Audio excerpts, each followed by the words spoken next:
या संपूर्ण गोष्टीला महत्व प्राप्त होते. आणि म्हणून तुम्हाला सांगतो विद्यार्थी मित्रांनो, तुम्ही हा सुविचार नेहमी आपल्या जीवनात ठेवावा अशी माझी इच्छा आहे.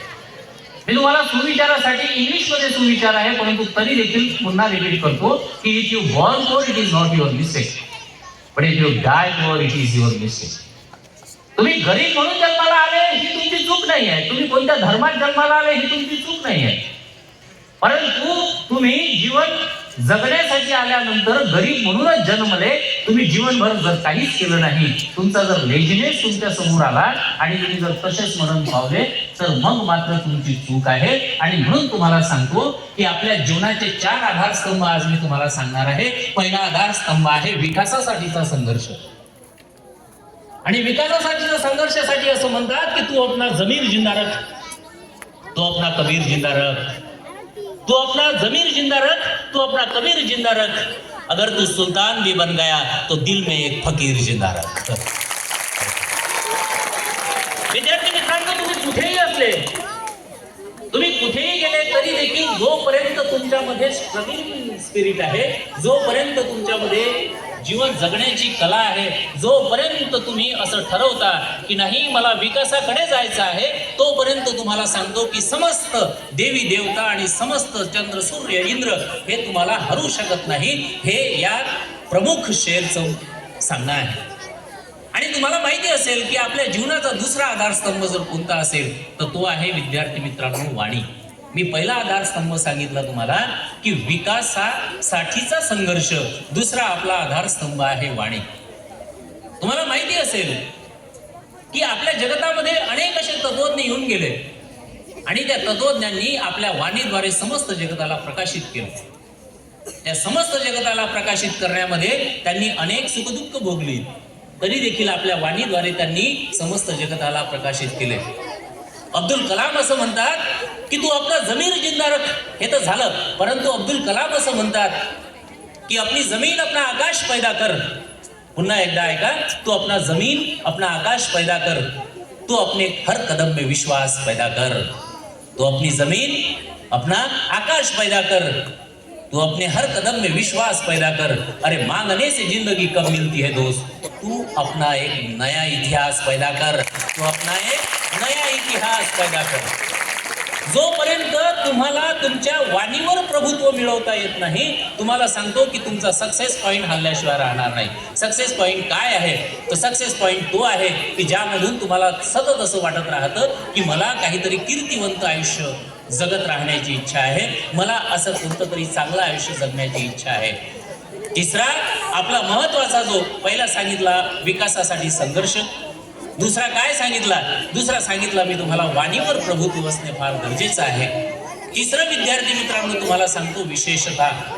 जोपर्यंत तुमच्यामध्ये काही विशेषता येणार नाही, जोपर्यंत तुमचं काहीतरी स्किल तुमच्याकडे तुम्ही प्रगट करणार नाही, तोपर्यंत तुम्हाला सांगतो की तुम्हाला कोणी महत्व देणार नाही. येथे तुम्हाला सांगतो की आमचे सर संचलन करतात. येथे ठाकरे सर एवढ्या मोठ्या स्कूल आणि कॉलेजचे मुख्याध्यापक आणि प्राचार्य आहेत. या संपूर्ण गोष्टीचा जर अभ्यास केला तर तुमच्या लक्षात येईल की ही विशेषता आहे, ही विशेषता आहे. आणि चौथं काय आहे विद्यार्थी मित्रांनो? चौथे महत्वाचे आहेत विचार. चौथे काय महत्वाचे आहेत? विचार. जर तुमच्याकडे चांगले विचार असतील तर मग मात्र तुम्हाला सांगतो की तुम्हाला कोणी हरू शकत नाही, तुम्हाला कोणी हरू शकत नाही. ज्ञानेश्वर महाराजांना त्यावेळेच्या संपूर्ण ब्राह्मण मंडळींनी एवढा त्रास दिला, तरी देखील संपूर्ण ज्ञानेश्वरीमध्ये त्यांच्याविषयी एकही चुकीचा शब्द ज्ञानेश्वर महाराजांनी वापरला नाही. आणि ज्ञानेश्वर महाराज असं म्हणतात, काय म्हणतात की आता विश्वात्मके देवे येणे वाग यज्ञ तोषावे, तोषोनी मज द्यावे पसाये दान. हे झाले तुमचे विचार. हे विचार जोपर्यंत स्वच्छ नाहीत तोपर्यंत तुम्हाला सांगतो की तोपर्यंत तुमच्यामध्ये प्रगतीची आस, तुमच्याकडे जे नवनिर्मितीची जी कास आहे त्याला क्रिएटिव्ह थिंकिंग म्हणतात, क्रिटिकल थिंकिंग असं म्हणतात, ते तुमच्यामध्ये येणार नाही. मागच्या ट्रेनिंगला मी गेलो, ठाकरे सर तिथं मला सांगितलं, म्हणे सर आपला विद्यार्थी इंटरनॅशनल विद्यार्थी झाला पाहिजे. आपला विद्यार्थी कसा झाला पाहिजे? आपला विद्यार्थी इंटरनॅशनल विद्यार्थी झाला पाहिजे. मग मी वर्गात गेलो आणि मग मी वर्गात गेल्यानंतर विद्यार्थ्यांना सांगितलं, म्हटलं विद्यार्थी मित्रांनो, तुम्ही इंटरनॅशनल झाले पाहिजे. आमच्या शाळेत एक अंगद नावाचं पोरग आहे. त्या अंगदनं सांगितलं, म्हणे सर इंटरनॅशनल म्हणजे काय? मी म्हटलं तू आंतरराष्ट्रीय ख्यातीचा बनला पाहिजे, तुला फॉरेनमध्ये लोकांनी ओळखलं पाहिजे, तिथल्या लोकांचं तुला समजलं पाहिजे. अंगद सांगितलं, म्हणे मग आम्ही तर इंटरनॅशनल फालम ठोस आहोत. मी म्हटलं हा कुठून आणला शब्द? असं नाही म्हणायचं, इंटरनॅशनल फालम ठोस नाही म्हणायचं, असं म्हणायचं इंटरनॅशनल इंडियन बॉस. काय म्हणायचं?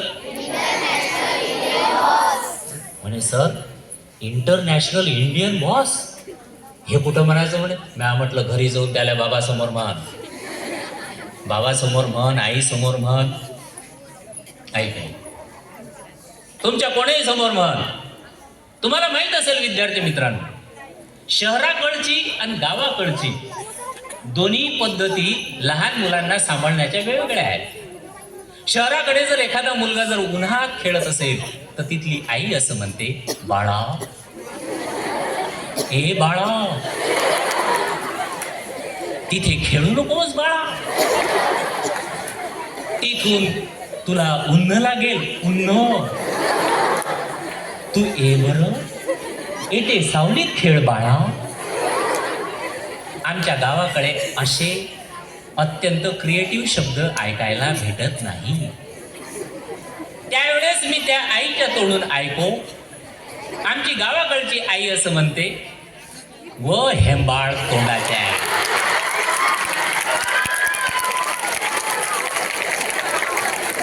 आता तुम्हाला सांगतो, आईनं असे अपमान करून ठेवले आहे.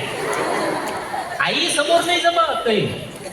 तुम्ही इथंही सांगा ना मला की सर मला डोळे दाखवायचे नाही, पण आईनं, ठाकरे सर तुम्हाला सांगतो, आईनं असे सुधे करून ठेवले आहे. आई काय म्हणते? ओ हेंबाळ तोंडाच्या, जाते खाते अशी. तिथं मेल्यापेक्षा इथं येऊन मरणं.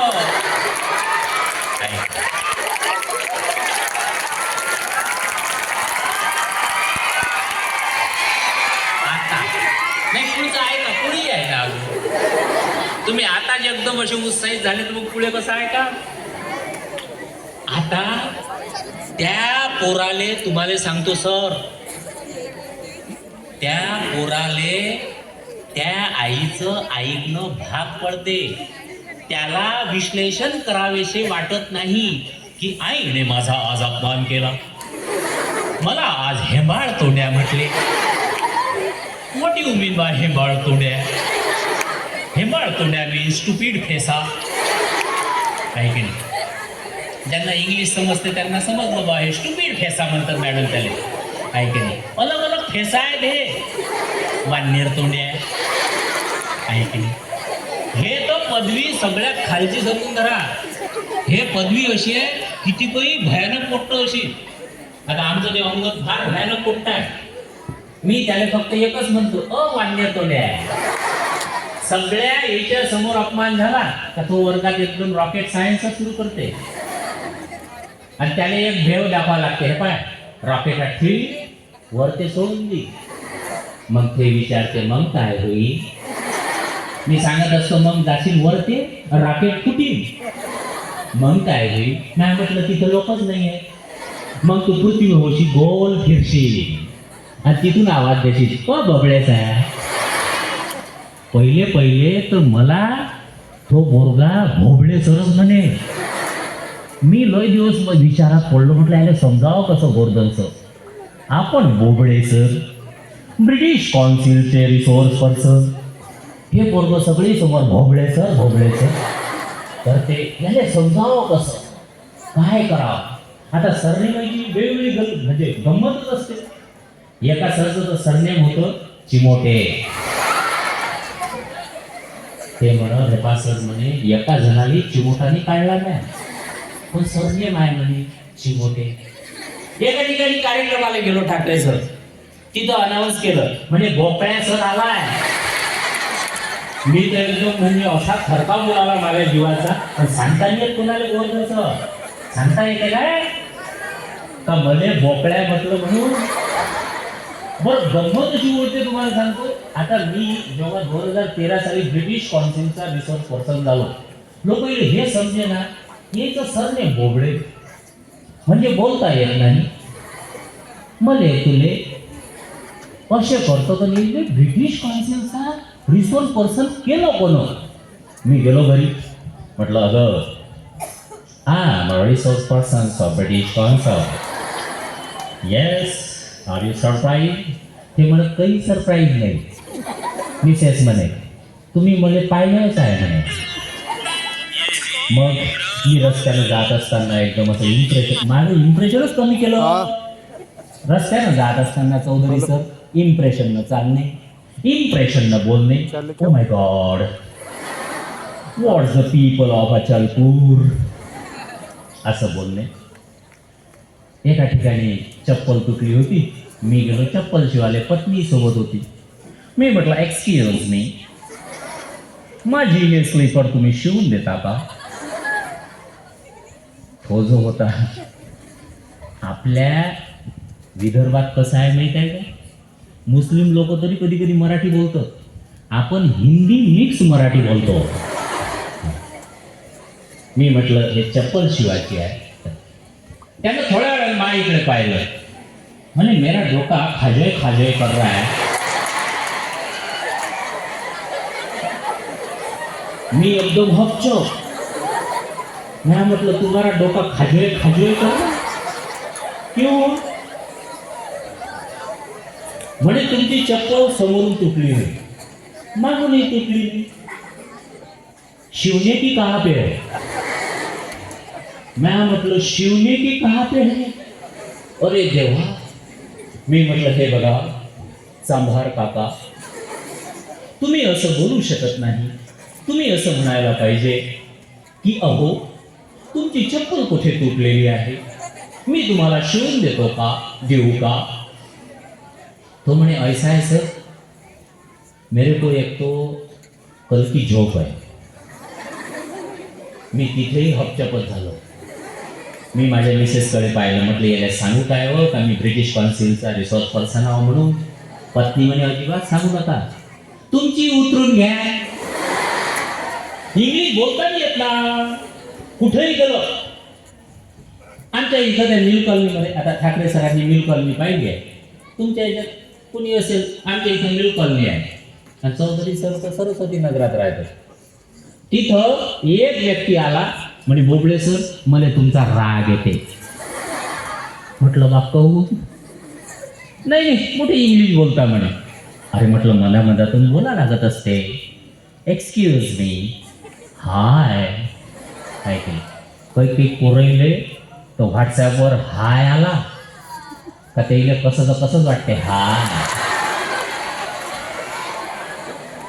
खरंच आहे ना मॅडम. हे बघ आमच्या शाळेतले एका पोराले फक्त हाय आला हाय. त्या पोरानं चुपचाप मोबाईल घेतला घराच्या बाहेर. तरी त्याची आई म्हणे बरं म्हणे हे पा गुरुजी हे पोट्ट बदमाश आहे. वरतून दिसते निवड बासून अंदरून खतरनाक आहे बरं म्हणे. हे पोट्ट बदमाश आहे. या पोट्ट्याला हाय आलं. सरळ मोबाईल घेतला बाहेर. यानं त्याच्यावर पाठवला hi are you girl or boy. तिकडून आलं आय एम ए गर्ल. मग काय पुसता पोट्ट्याचा खकाना. मेरा शाळेत आलो तर चमकून चप्पल नवी ना. म्हटलं अभ्यासात मागं पडते हे पोट्ट. 2 दिवसापासून चमकून कसं काय राहिलं. याच्या चेहऱ्याची चमक वाढली ऐक. 2 दिवसानं तिकडून अजून आलं हाय. या पोट्ट्यानं सांगितलं की please visit me at police station. आता एकदम मेसेज गेला पोलीस स्टेशनचा. तिकडून ते जे होतं ज्यानं अकाउंट तयार केलं होतं ते घाबरलं. आता या पोट्ट्याले काय झालं का पोलीस स्टेशन म्हणजे आमच्या अचलपुरात फार मोठी वस्ती आहे, तिथं पोलीस स्टेशन शाळेच्या जवळच आहे. या पोट्ट्याला असं वाटलं का व्हिजिटसाठी बोला, यानं पाठवलं पोलीस स्टेशन.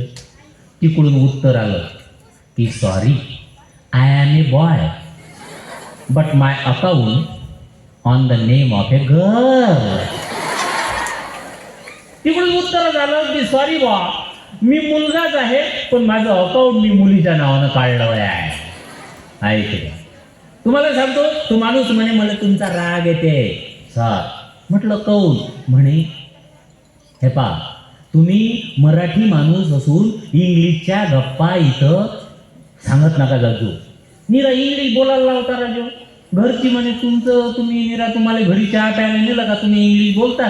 घरची म्हणते म्हणे बोबडे सर बरे दिसून राहिले. म्या म्हटलं एकदम असं होऊ देऊ नका. तुम्हाला जर असं वाटत असेल तर इंग्लिशमध्ये म्हटलं बा बोलणं टाळून द्या. म्हणे काय करावं लागेल? आता त्यावेळेस अनायचे तो पॅन्डेमिक चालू होता, मास्क लावणं चालू होतं. म्या म्हटलं हे पा, सगळ्यात पहिल्यांदा तुम्हाला जर मास्क घालायचा असेल तर हा शब्द इंग्लिश बोलणं बंद करा. म्हणे काय म्हणा लागेल मग? मी म्हटलं म्हणा लागेल आगमन प्रगमन, श्वास निरोधक पट्टी. हा गेला. आता आमच्या अचलपुरात पहिलेच हिंदी मराठी मिक्स आहे, मी सांगितलं. तिथं गेला. म्हणे भाऊ मला आगमन प्रगमन श्वास निरोधक पट्टी द्या. त्यानं बेलाडनची पट्टी दिली. म्हणे घ्या लावून.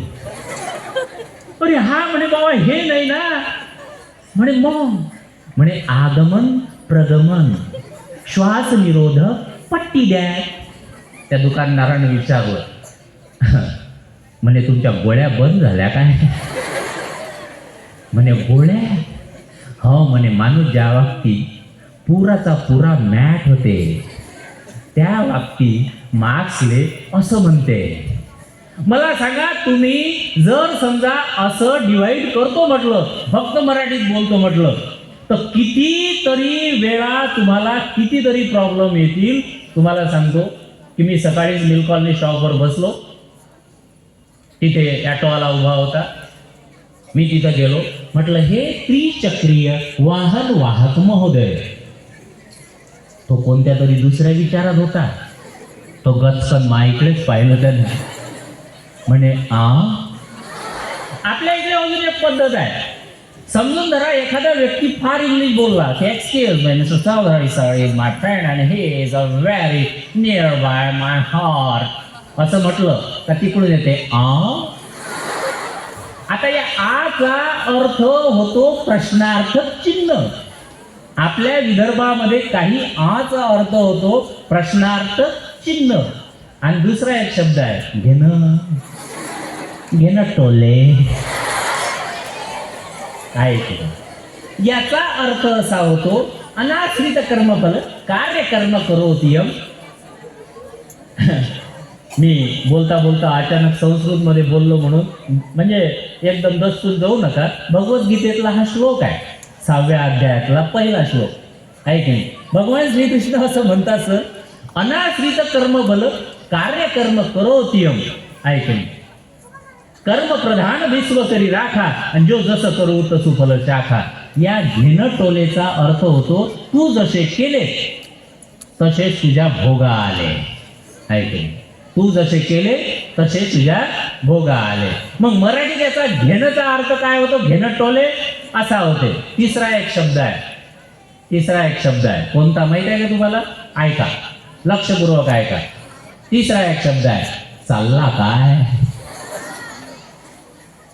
जसा हा शब्द तुम्हाला सांगतो की वेगवेगळ्या टोनिंगनं जर म्हटलं तर त्याचा अर्थही बदलते.